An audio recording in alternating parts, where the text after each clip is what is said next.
देखिए, मुझे तो सुनाने से पहले कुछ कहना है जी। और कहने के लिए मैं ये कहना चाहता हूँ कि आपने शीर्षक रखा कुर्सी से कविता तक। तो आपको मैं साफ-साफ बताऊँ कि कुर्सी पर बैठकर कविता नहीं लिखी जा सकती। कविता लिखने के लिए कुर्सी से बाहर आना पड़ता है। कुर्सी पर बैठकर अनुभवों के संसार में गोते लगाए जा सकते हैं, गीला हुआ जा सकता है और लेकिन जब आप बाहर आते हैं कविता लिखने के लिए उन गीले कपड़ों को लेकर, तो उन गीले कपड़ों में यथार्थ भी है, फैंटेसी भी है, कल्पना भी है, व्यंग भी है, वेदना भी है। और इन्हीं सारे भावों के बीच में जो कविता है वो खिलती है, सिकुड़ती है, शर्माती है, प्रफुल्लित होती है, मरती भी है और जीती भी है। बिल्कुल। तो अनुभवों का ये जो संसार कुर्सी के कारण आपको मिलता है और हम सबके पास अपने अपने जीवन में एक कुर्सी है। कुर्सी सिर्फ हमारे पास नहीं है, हर किसी के पास एक कुर्सी है और वो कुर्सी उसके अनुभवों का संसार है।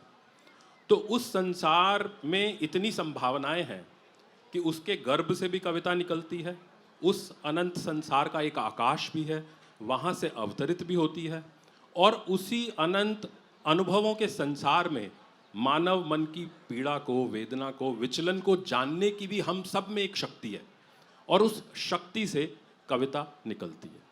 शब्दों के समंदर के साथ आप यहाँ पर पहुँचे हुए हैं, लेकिन मैं चाहूँगी कुछ और चंद लाइनें आप सुना दें, उसके बाद आलोक जी के पास में जाऊँगी।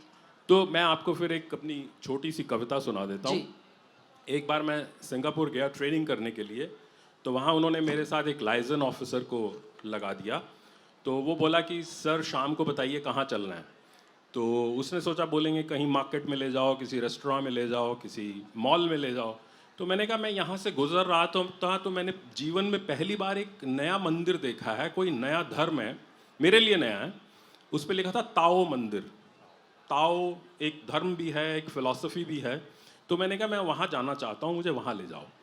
तो वो बड़ा हैरान हुआ, मुझे ले गया और वहाँ जब मैंने कुछ समय बिताया तो उसके बाद ये एक छोटी सी कविता है, ये मैं आपको सुनाना चाहूँगा और इसका शीर्षक है एक नया ईश्वर, क्योंकि वो ईश्वर मेरे लिए नया था।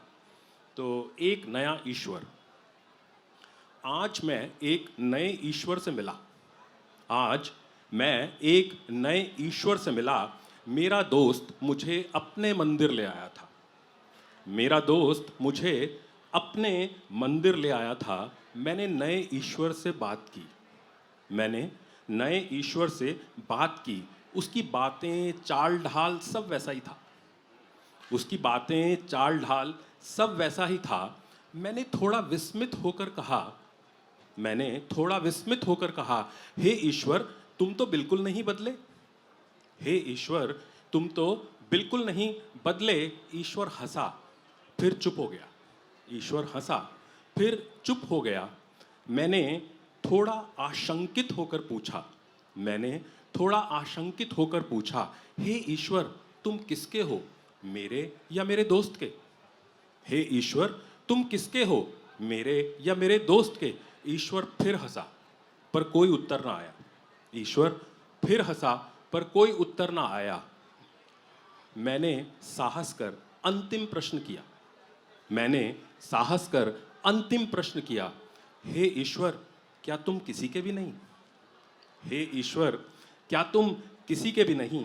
ईश्वर बहुत बहुत बहुत हंसा, पर कुछ ना बोला। ईश्वर बहुत बहुत हंसा, पर कुछ ना बोला।